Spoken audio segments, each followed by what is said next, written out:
petit village du canton de Saint-Gall, Unterwasser est devenu malgré lui célèbre samedi 15 octobre 2016. Ici s'est déroulé le plus gros concert néo-nazi de toute l'Europe. Le maire n'en savait rien.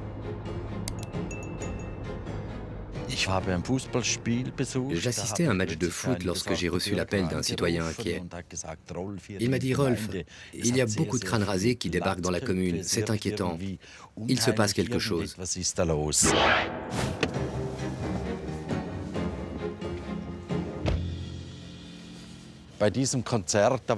Pour ce concert, ils étaient 5000, voire plus. Comme il n'y avait pas assez de place dans la halle de tennis, ils se sont retrouvés dehors, ici.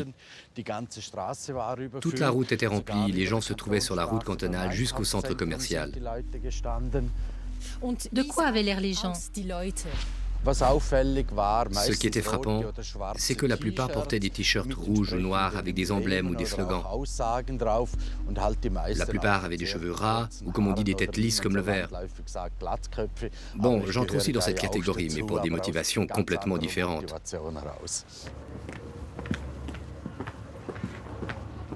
Vous êtes entré ? Vous avez demandé à entrer ? Oui, naturellement. Et ils m'ont laissé entrer tout de suite, sans problème. J'ai alors vu la scène. Le groupe jouait. C'était rempli de jeunes transpirants qui braillaient, hurlaient dans une atmosphère de concert rock.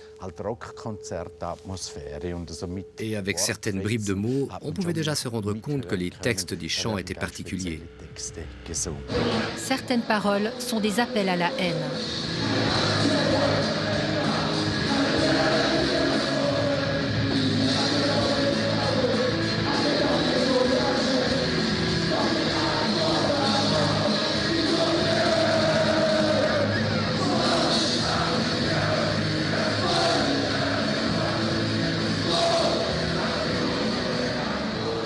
Noir, blanc, rouge, les couleurs du Troisième Reich. Tous les groupes sur scène sont ouvertement néo-nazis. L'un d'eux, Amok, est suisse, les autres sont allemands.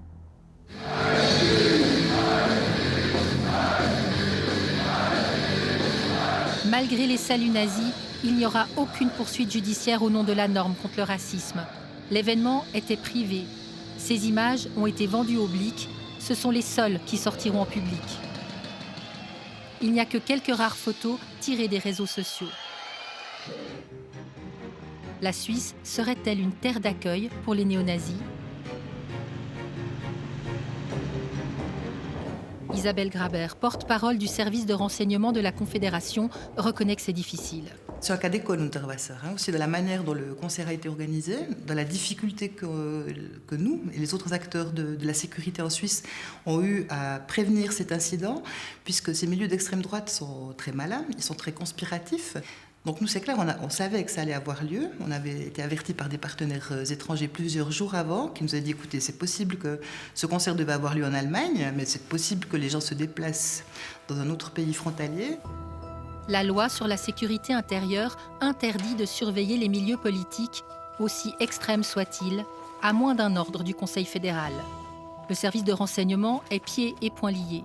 À Unterwasser, les informations étaient fournies par les Allemands. Notre mission, c'est d'avertir les polices, les organes de sécurité. Attention, on a eu des informations. Là, il va se passer quelque chose. On vous avertit pour que vous puissiez mettre, vous, les mesures en place nécessaires à l'interdiction ou à la surveillance de cet événement. Et notre rôle s'arrête vraiment là. Dans son rapport 2016, le SRC a recensé une hausse de 47% des cas de violence liés à l'extrême droite. Même s'ils ne représentent que 28 cas, ce sont des actes graves, violents, impliquant un risque pour la sécurité intérieure. Mais avant les actes, il y a la propagation des idées. En 2016, les conférences, réunions, actions et concerts de cette mouvance étaient légion. Notre recension est forcément bien inférieure à la réalité, car le milieu extrémiste n'aime pas la lumière. Une scène remuante, une violence croissante. Y a-t-il une montée en puissance de l'extrémisme de droite en Suisse ? On n'en sait rien. On n'a aucune comparaison. On ne sait pas comment c'était il y a 10 ans. Ne pas suivre l'évolution de cette mouvance en Suisse est une erreur, selon Damir Skenderovic, expert en extrémisme de droite. L'une des raisons, c'est qu'on se dit que c'est transitoire. Lorsqu'il y a une poussée, elle va disparaître à nouveau. La deuxième raison, l'extrémisme de droite, est un problème pour les autres pays. C'est un problème en Allemagne, en France, en Angleterre et maintenant aux États-Unis, mais ce n'est pas un phénomène suisse, ce qui pourrait s'expliquer par l'histoire. On se dit que pendant la Deuxième Guerre mondiale et pendant l'entre-deux-guerres, la Suisse n'était pas un régime extrémiste de droite, n'avait pas un système autoritaire. La démocratie a pu s'y maintenir. Tout cela amène premièrement à cette image de la Suisse, mais aussi à l'impression qu'il y a un Sonderfall, une exception helvétique en ce qui concerne l'extrémisme de droite. Côté pile, ces groupes nationalistes ont l'air inoffensifs avec leur imagerie traditionnelle. Mais côté face, quand on gratte le vernis, on découvre des idéologies négationnistes, racistes, avec une islamophobie très affirmée.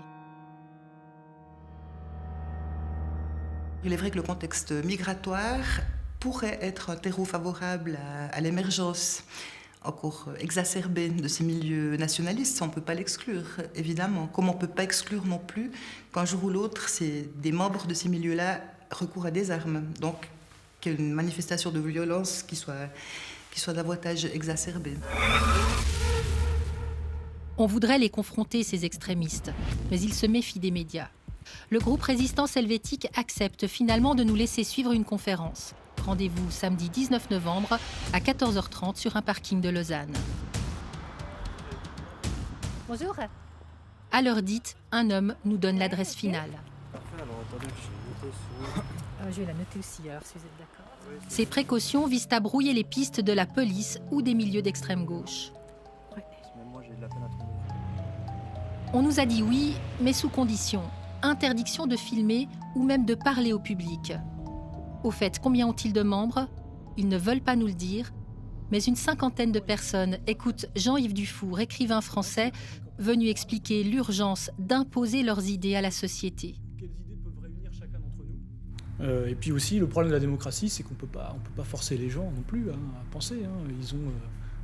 Quand ils ont été déformés à l'école, par les médias, toute la journée, par leurs collègues au travail, c'est difficile d'en faire quelque chose. Il faut les défendre quand même, mais malgré eux, on n'a pas le temps de leur expliquer ou d'attendre qu'ils soient d'accord pour ne pas disparaître. Le peuple suisse qui disparaît, expliquez-moi, qu'est-ce que ça veut dire ? Alors, d'un certain côté, la chute de la natalité, et de l'autre côté, l'immigration, principalement l'immigration extra-européenne, font que finalement le peuple suisse va se retrouver à moyen terme minoritaire dans son pays. C'est la grande conviction de Résistance helvétique. Ces militants mènent des actions hyper-locales, récemment à Neuchâtel ou à Fribourg.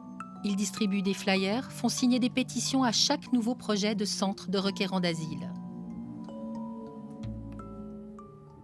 Le système actuel, le politiquement correct, les idéologies libérales nous ont imposé cette vision que, disons, l'humanité serait formée d'individus qui seraient tous égaux, tous identiques entre eux.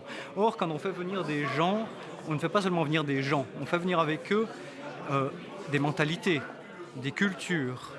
On fait venir des peuples, en fait, des fractions de peuples qui sont différents, qui ont d'autres modes de vie, d'autres façons de penser. Vous pensez que ça peut déraper ? Je pense que non seulement ça peut arriver, mais que ça va arriver. Ce sont les conséquences logiques du refus de voir les réalités, de voir les conflits qui sont créés par des conditions qui sont en place déjà et qui vont empirer. Ces dangers brandis en permanence par les extrémistes de droite sont essentiels, parce qu'ils créent des boucs émissaires, mais aussi renforcent une identité collective, une solidarité entre ceux qui pensent la même chose. Il y a un ennemi commun, et cet ennemi commun est une menace. Il doit donc être combattu. Aussi sur la base de leur idéologie, qui définit que les êtres humains ne sont pas égaux. Il y a des différences, il y a une hiérarchie des humains. L'homme blanc est meilleur que les autres.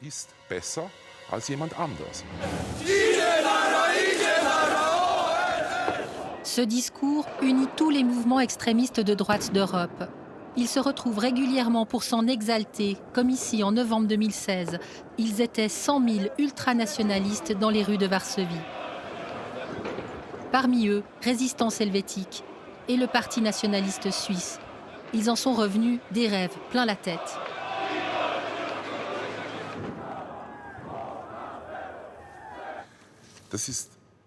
Ce phénomène existe depuis longtemps. Les extrémistes suisses, comme d'autres en Europe, se rencontrent depuis la fin des années 90 à un niveau international. Ces rencontres ont toujours existé. Ce qui est peut-être plus fort aujourd'hui, c'est l'ampleur de ces rencontres. 100 000 à Varsovie, le nombre impressionne.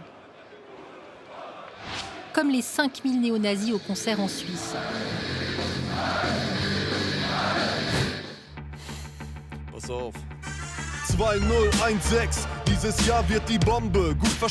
Ils sont venus écouter notamment ce rappeur allemand, Max Damage, qui n'a pas mis par hasard 2 S à son pseudo.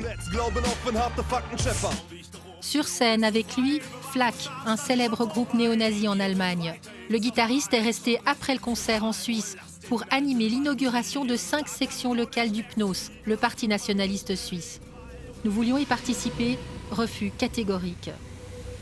Nos collègues de la Rundschau ont tenté l'approche spontanée. Es ist Privatgrundstück, Sie haben hier nichts verloren, fertig. Sie sind nicht willkommen. Was haben Sie gerade gepreist? Jetzt gehen Sie am besten von hier weg. Wieso so eine Geheimhaltung von der Es ist Privatgrundstück. Wie viel Mal muss ich Ihnen das noch sagen? Ils ont été bloqués brutalement par les milices ultra-entraînées du PNOS.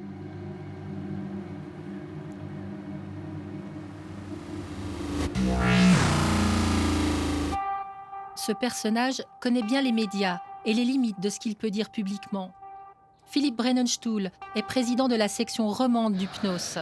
5000 néo-nazis en Suisse, ça ne le surprend pas. Je pense que le milieu se développe et qu'à force d'avoir mis le couvercle sur la marmite va exploser. Et s'il y avait une publicité réelle en Allemagne, en Suisse, en Italie, en Autriche et en France, il y aurait eu 30 000 personnes. Qu'est-ce que vous en pensez de ces saluts nazis? Ça reste un défouloir que la société ne permet plus d'avoir pour des jeunes qui ont une pensée nationaliste ou patriote. Alors, c'est le défouloir extrême peut-être, mais c'est un défouloir. Et s'il n'y avait pas ce défouloir-là, je crains le pire. C'est pas choquant? Non, moi ça me choque pas. Pourquoi? C'est même pas interdit en Suisse. Non, pourquoi ça me choquerait? Vous y êtes allé à ce concert? Non, moi je suis pas très concert. On savait qu'il y avait lieu. Si vous êtes dans une foule qui fait le salut nazi, vous le faites aussi? Non, mais j'ai pas besoin de ça. J'ai ma tête qui permet de montrer que je suis pas coco. Son credo, c'est la Suisse de 1291. Le Parti nationaliste suisse est un parti, comme il s'appelle, nationaliste, qui met en avant les valeurs et surtout la conservation de notre patrimoine culturel, historique, guerrier, politique même, par notre démocratie directe. Et nous sommes de base germano-celtique, nous avons un mental, nous avons une vision du monde quand on se lève le matin. Elle était homogène, elle l'est de moins en moins, et on voit qu'elle nous mène vers une sorte de chaos. Et ce qui arrive chez nous n'est pas du tout, si vous prenez le cas de l'islam, n'est pas du tout compatible avec nos modes de pensée et notre évolution. Ni notre évolution psychologique, ni notre évolution politique. Mais est-ce qu'on peut vous taxer de racisme? Alors, pour moi, la notion de raciste, le raciste, c'est l'étranger qui vient chez nous, qui vient s'imposer, et qui vient imposer sa religion et ses modes de vie au peuple autochtone. C'est lui le raciste. Nous, on n'a pas bougé de chez nous. Comment vous voulez nous traiter de raciste? Le discours est rodé, mais il y a plus. Le parti nationaliste PNOS admire ses frères allemands passés à l'action dans la ville de Bautzen. Ils applaudissent dans un communiqué la persévérance et l'esprit combatif dans la lutte contre les envahisseurs venus d'autres cultures. L'esprit combatif en Allemagne, c'est notamment ça, un groupe de néo-nazis qui tabasse un jeune migrant.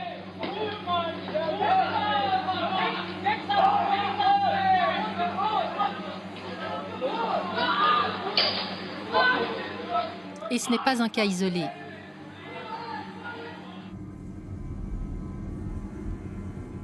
l'Allemagne vit une explosion des actes de violence. En 2014, 199 cas sont attribués au milieu extrémiste de droite. En 2015, 924 cas, c'est énorme. Nous sommes allés enquêter à Bautzen, qui suscite tant d'admiration des ultranationalistes suisses.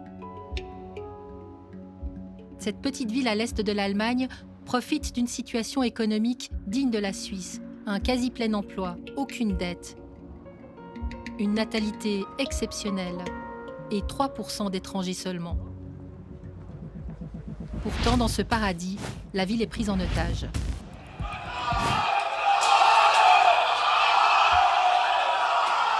Ce soir de septembre, plusieurs centaines de nazis de la région chassent le migrant en plein centre-ville.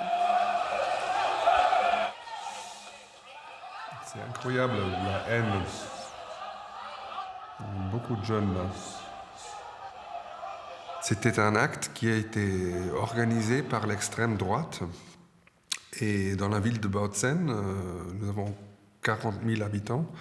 Et nous avons un groupe de à peu près 50 nazis qui sont très mobiles, si vous voulez, très bien organisés. Tellement bien organisés qu'ils mènent la vie dure au maire de Bautzen. Les événements se succèdent. Par exemple, en février 2016, des spectateurs applaudissent l'incendie d'un centre pour migrants sur le point d'être inauguré.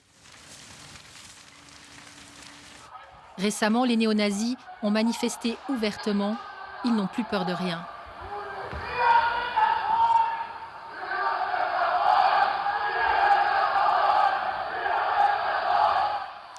Comme en Suisse, on ne s'est pas intéressé au phénomène. Il y a des tabous historiques. Premièrement, tous les nazis se trouvent en Allemagne de l'Ouest. Alors, on n'avait pas de nazis en RDA. C'était le langage officiel. Et deuxièmement, aussi officiel, on n'avait pas de racistes. Parce que le peuple de l'RDA était ami avec tous les peuples du monde. C'était la réalité? Non, pas du tout. Wir können das Problem noch nicht mit Gewalt lösen. Wir bleiben auch sachlich, wir werden auch nicht gewalttätig.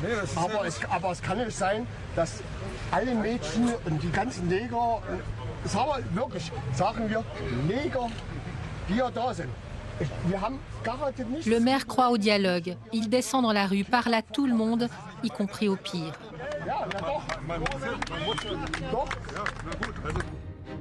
À 10 minutes du centre-ville, derrière cette barrière, se trouve un hôtel transformé en centre pour migrants. Nous avons une barrière de 2 mètres de haut et vous voyez à l'extrémité ces pointes afin que personne ne puisse entrer. C'est important de préciser que cette barrière n'est pas faite pour enfermer les gens, mais pour retenir les méchants qui viendraient de l'extérieur.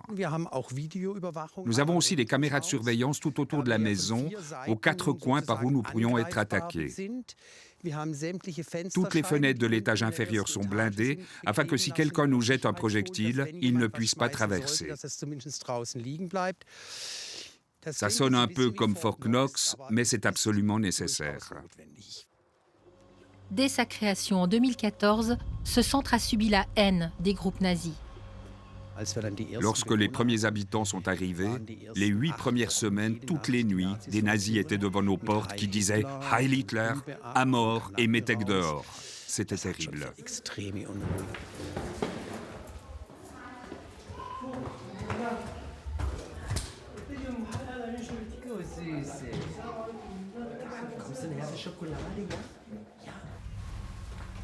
Firas est l'un des premiers réfugiés arrivés il y a 2 ans à Bautzen. Le jeune Syrien étudie à l'université, parle parfaitement allemand et c'est encore plus dur. Depuis quelque temps, je comprends tout ce que les gens disent. Et que disent les gens?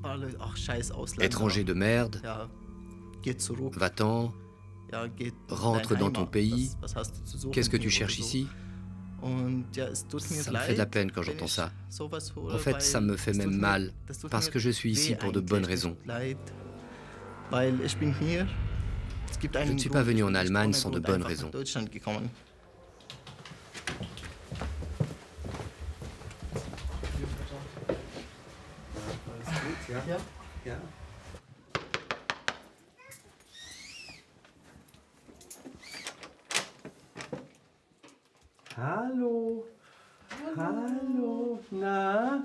Cette famille palestinienne a fui les camps du Liban.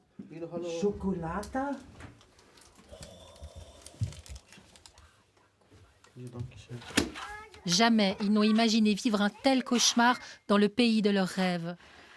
La jeune femme n'ose même plus aller en ville. Après les problèmes en septembre, je ne suis plus allée seule, seulement avec mon mari. Comme je porte le voile, j'ai peur que des gens me fassent du mal ou à mes enfants. Je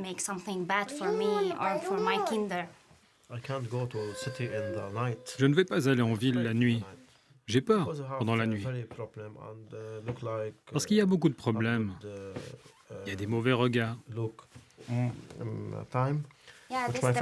Une fois, une voiture s'est arrêtée. Le conducteur a regardé vers moi avec un mauvais regard et il a fait un geste de tuer comme ça.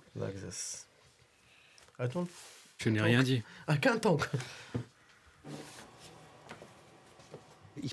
J'ai l'impression que Bautzen est une poudrière. Il suffit d'une étincelle et ça explose de nouveau.